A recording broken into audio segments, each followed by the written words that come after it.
மிஷினில் உட்காந்து ஒர்க்கு பார்த்துட்ருப்போம். ஆனால் நம்ம மனசு வேறு எங்கேயோ ஓடிட்டுருக்கோம். அதே போல் நம்ம மைண்டும் வீட்டில் நடந்த பிரச்சனையை ரீப்ளே பண்ணிகிட்டே இருக்கோம். இதுபோல் உங்களுக்கும் நடந்திருக்கா ஃப்ரெண்ட்ஸ்? எனக்கும் நடந்திருக்கு. இதை பற்றி தான் இந்த வீடியோவில் பார்க்க போகிறோம். வாங்க வீடியோக்குள்ளே போகலாம். நான் நிறையா நாள் இப்படி தான் ஃப்ரெண்ட்ஸ் இருந்திருக்கேன். நிறையா இப்படியே யோசிச்சுட்டே இருப்பேன். இன்றைக்கி வீட்டில் ஒரு பிரச்சனை இருந்துச்சுன்னா உங்கள் கடைக்கு போன உடனே என்ன பண்ணுவேன்னா, வீட்டில் தைக்கும் பொழுதும் இப்படி தான், கடையில் இருக்கும் பொழுதும் இப்படி தான். ஒர்க்குன்னு நான் பார்க்க போயிட்டேன்னா அப்போ என்ன பண்ணுவேன்னா, அந்த வீட்டில் நடந்ததெல்லாம் மிஷினில் தச்சிட்டே இருப்பேன். கை பாட்டுக்கு தச்சிட்ருக்கோம். ஆனால் என் மனசு எங்கேயோ போயிருக்கும். 1500 கிலோமீட்டருக்கு அந்தாண்ட இருக்கும். யாராவது என்னை கூப்பிட்டாங்கன்னா கூட என் காதில் விழாது. அவங்க தட்டி கூப்பிட்டா தான் காதில் விழும். அந்த அளவுக்கு என் மைண்டும் சரி மனசும் சரி வேறு எங்கேயும் இருந்துகிட்ருக்கோம். கவனம் ஃபுல்லாக என் ஒர்க்கிலே இருக்காது. என் கையை ஆட்டோமேட்டிக்காக ஆனால் ஒர்க்கை பண்ணும். சம்டைம்ஸு இதனால் பிரச்சனையும் சந்திச்சிருக்கேன். தவறாக தைக்கிறது கூட நான் கரெக்டாக தைச்சிருவேன் கை பழக்கத்தில். ஆனால் கட்டிங் பண்ணும்போது எல்லாருக்கும் ஒரே அளவு இருக்காது இல்லைங்களா, அதில் மிஸ்டேக் பண்ணுவேன். இதனால தான் நான் கட்டிங் பண்ணும்பொழுதெல்லாம் இப்போலாம் கவனமாக இருக்கேன். அப்போது பார்த்துக்கிட்டிங்கன்னா கொஞ்சம் ஸ்டார்டிங் டைம்லலாம் எனக்கு ஒரே மைண்டில் வீட்டில் நடந்த பிரச்சனை, இல்லை கஸ்டமர் ஏதோ ஒன்று சொல்லிட்டாங்கன்னா அந்த பிரச்சனையே நினச்சிட்டு உட்காந்துக்கிறது, இப்படியே என் மைண்டில் ஓடிக்கிட்டே இருக்கும். பார்த்திங்கன்னா மிஷினில் தைக்கும்போது கூட தைச்சிருவேன். கட்டிங் பண்ணும்போது பண்ணேன்னா கண்டிப்பாக மிஸ்டேக் பண்ணுவேன். இப்போது நான் அந்த கவலையெல்லாம் நினச்சி என்ன பண்ணுவேன்னா, மிஸ்டேக் பண்ணுவேன்னா கஸ்டமர் ரீஒர்க் அதை பண்ணி கொடுப்பேன், ஆல்ட்ரு பண்ணி கொடுப்பேன். இப்போ யாருக்கு நஷ்டம் ஆச்சு? எனக்கு தான் அது நஷ்டமாச்சு. இப்படி தான் ஃப்ரெண்ட்ஸ் நிறையா டைம் எனக்கு ஆயிருக்கு. அப்போ தான் நான் ஒரு தடவை யோசித்து பார்த்தேன், நமக்கு இதனால் நம்ம வீட்டில் நடக்கிற பிரச்சனையை இங்கே திங்க் பண்ணுறதுனால தான் நம்ம ஒர்க்கில் பிரச்சனை வருது. இனிமேல் ஒர்க்கில் நம்ம கான்சன்ட்ரேட் பண்ணணும்.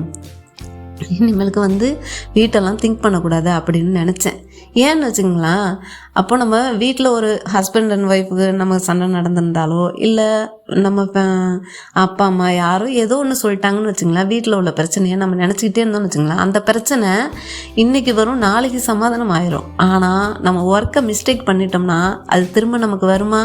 போனது தான். நமக்குன்னு இருக்கிற ஒரே தைரியம் நம்மளோட வேலை மட்டும்தான். நம்ம கையில் வேலை இருக்கிறதுனால தான் நம்ம தைரியமாக நடமாடிக்கிட்டு இருக்கோம், தைரியமாக இருக்கும், சந்தோஷமாக இருக்கோமோ இல்லையோ.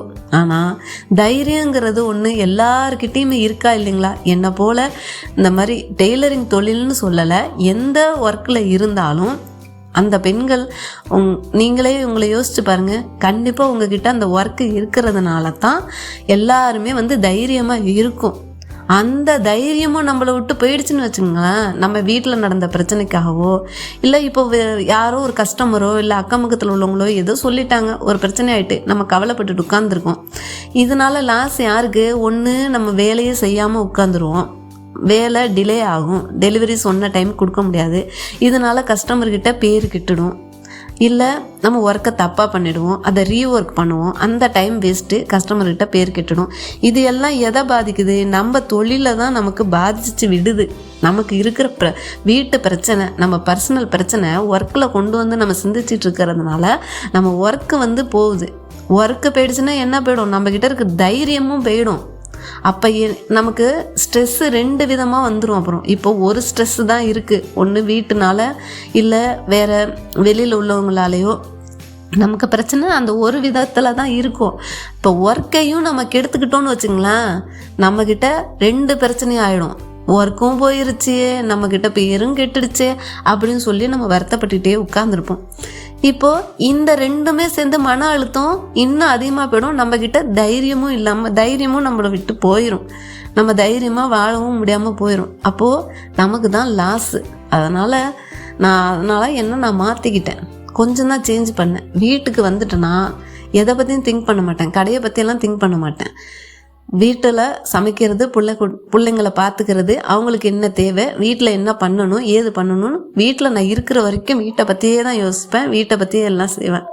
அதே கடைக்கு போயிட்டேன்னா இன்னைக்கு என்ன டெலிவரி பண்ணணும், யாருக்கு என்ன தைச்சி கொடுக்கணும், எப்படி தைக்கணும் அப்படின்னு சொல்லி நோட் எடுத்து பார்த்து அந்த ஒர்க்கை மட்டும்தான் பார்ப்பேனே தவிர, வீட்டுக்கு நம்ம போகும்போது என்ன வாங்கிட்டு போகணும், என்ன செய்யணும், இன்றைக்கி வீட்டில் என்ன சாப்பாடு செய்யணும், வீட்டில் என்ன பிரச்சனை நடந்துச்சு அப்படி இப்படின்னு சொல்லி இதெல்லாம் குறித்து நான் திங்க் பண்ணவே மாட்டேன். கடைக்கு போயிட்டேன்னா இதெல்லாம் பண்ணிட்டு இருந்தேன் தான் முன்னொரு காலத்தில், இல்லைன்னு நான் சொல்லலை.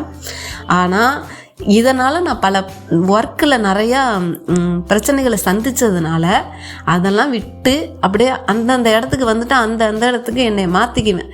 நம்ம சூழ்நிலைக்கு தகுந்த மாதிரி நம்மளை கட்டாயம் மாற்றிக்க தான் வேண்டியிருக்கு ஃப்ரெண்ட்ஸ்.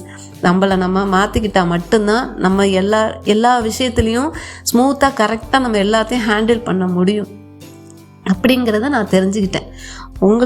நீங்களும் இதே மாதிரி உங்களுக்கு வீட்டில் பிரச்சனை இருக்குது, அதனால் நம்மளால் தைக்க முடியல அப்படின்னு சொல்லி நீங்கள் யாரும் உட்காந்துருக்காதீங்க. ஃபஸ்ட்டு இந்த மனசில் இருக்கிற இதெல்லாம் தூக்கி போட்டுட்டு ஒர்க்குன்னு வந்துட்டிங்கன்னா ஒர்க்கை மட்டும் பாருங்கள். ஏன்னா நமக்கு கடவுள் கொடுத்த கிஃப்ட்டு தான். எனக்கு இந்த தொழிலை கடவுள் கொடுத்த கிஃப்ட்டுன்னு தான் நான் நினைக்கிறேன். அதே போல் ஒவ்வொருத்தருக்கும் கடவுள் கொடுத்த கிஃப்ட்டு. அதனால் நான் என்ன சொல்கிறேன்னா, அவர் கொடுத்ததை அலட்சியப்படுத்துகிற மாதிரி ஆகிடும் நமக்கு. நம்ம ஒர்க்கை பார்க்க வந்துட்டோம்னா அந்த ஒர்க்கை பார்க்காம வீட்டில் நடந்த பிரச்சனையே நம்ம சிந்திச்சுக்கிட்டு ஒர்க்கை பார்க்காம இருந்தோம்னா அப்போ கடவுள் என்ன நினைப்பாரு? நம்ம வேலை இல்லாதப்போ வேலை இல்லைன்னு சொல்லிட்டு இருந்தாங்க. இப்போ நம்ம வேலை கொடுத்ததுக்கப்புறம் வேலையை பார்க்காம வீட்டை பற்றி திங்க் பண்ணிவிட்டு இப்படி அந்த வேலையை செய்யாமல் அலட்சியப்படுத்துகிறாங்கன்னு சொல்லிட்டு நம்ம அலட்சியப்படுத்தணும்னு வர வேலையும் இல்லாமல் பண்ணிடுவார். அப்போது நம்ம வேலைக்குன்னு வந்துட்டோம்னா வேலையை மட்டும்தான் பார்க்கணும். இது என்னை விட அனுபவ ரீதியில் நிறையா பெண்கள் கண்டு இருப்பாங்க, நம்மளை விட பெரியவங்க இருப்பாங்க, என்னை விட பெரியவங்க இருப்பாங்க, அவங்களுக்கு இது தெரிஞ்சிருக்கும். ஆனால் நான் தெரிஞ்சுக்கிட்டது, நான் இப்போ இதை சொல்கிறேன்னா என்னை விட சின்ன வயசில் இருக்கிறவங்க, பிகினராக இருக்கிறவங்க, தெரியாமல் இருக்கிறவங்களுக்காகத்தான் நான் என்னோட அனுபவத்தை நான் ஷேர் பண்ணுறேன். ஆல்ரெடி உங்களுக்கு தெரிஞ்சிருந்ததுன்னா சந்தோஷம். தெரியாதவங்களுக்கு இது யூஸ்ஃபுல்லாக இருந்துச்சுன்னா ஒரு கமெண்ட் பண்ணுங்கள், ஒரு லைக் பண்ணுங்கள். உங்கள் மனசில் நான் சொன்னது எதுனா உங்களுக்கு பிடிச்சிருந்ததுன்னா அதை கமெண்ட்டில் தெரிவிங்க. இதுபோல் என்னோட நல்லது கெட்டது எல்லாத்தையும் நான் ஷேர் பண்ணணும்னா நீங்கள் சப்ஸ்கிரைப் பண்ணிக்கோங்க. அப்போ தான் எனக்கும் ஒரு மோட்டிவேட்டாக இருக்கும். சரி, நம்ம வீடியோவையும் பார்க்குறாங்க, நம்ம சொல்கிறதும் அவங்களுக்கு யூஸ்ஃபுல்லாக இருக்குது அப்படின்னு சொல்லி உங்ககிட்டேருந்து ரியாக்ஷன் எனக்கு தெரியணும்னா நீங்கள் சப்ஸ்கிரைபும் ஒரு லைக்கும் ஒரு கமெண்ட்டும் பண்ணிங்கன்னா தான் எனக்கு மோட்டிவேட்டாகவும் இருக்கும். நம்ம சொல்கிறதும் உங்களுக்கு யூஸ்ஃபுல்லாக இருக்குங்கிறது எனக்கு தெரியும். நான் அப்போ தான் நெக்ஸ்ட்டு என் லைஃப்பில் நடந்ததை நல்ல விஷயங்களை உங்களுக்கு நான் ஷேர் பண்ண முடியும். கண்டிப்பாக சப்ஸ்கிரைப் பண்ணிக்கோங்க. ஓகே ஃப்ரெண்ட்ஸ், நம்ம டெய்லரிங் அண்ட் எம்ப்ராய்டரி ஒர்க் பண்ணுறோம். உங்களுக்கு விருப்பம் இருந்துச்சுன்னா டிஸ்கிரிப்ஷனில் இருக்க நம்ம டீட்டெயில்ஸை கொஞ்சம் பாருங்கள் ஃப்ரெண்ட்ஸ். ஓகே ஃப்ரெண்ட்ஸ், நெக்ஸ்ட் வீடியோவில் பார்க்கலாம்.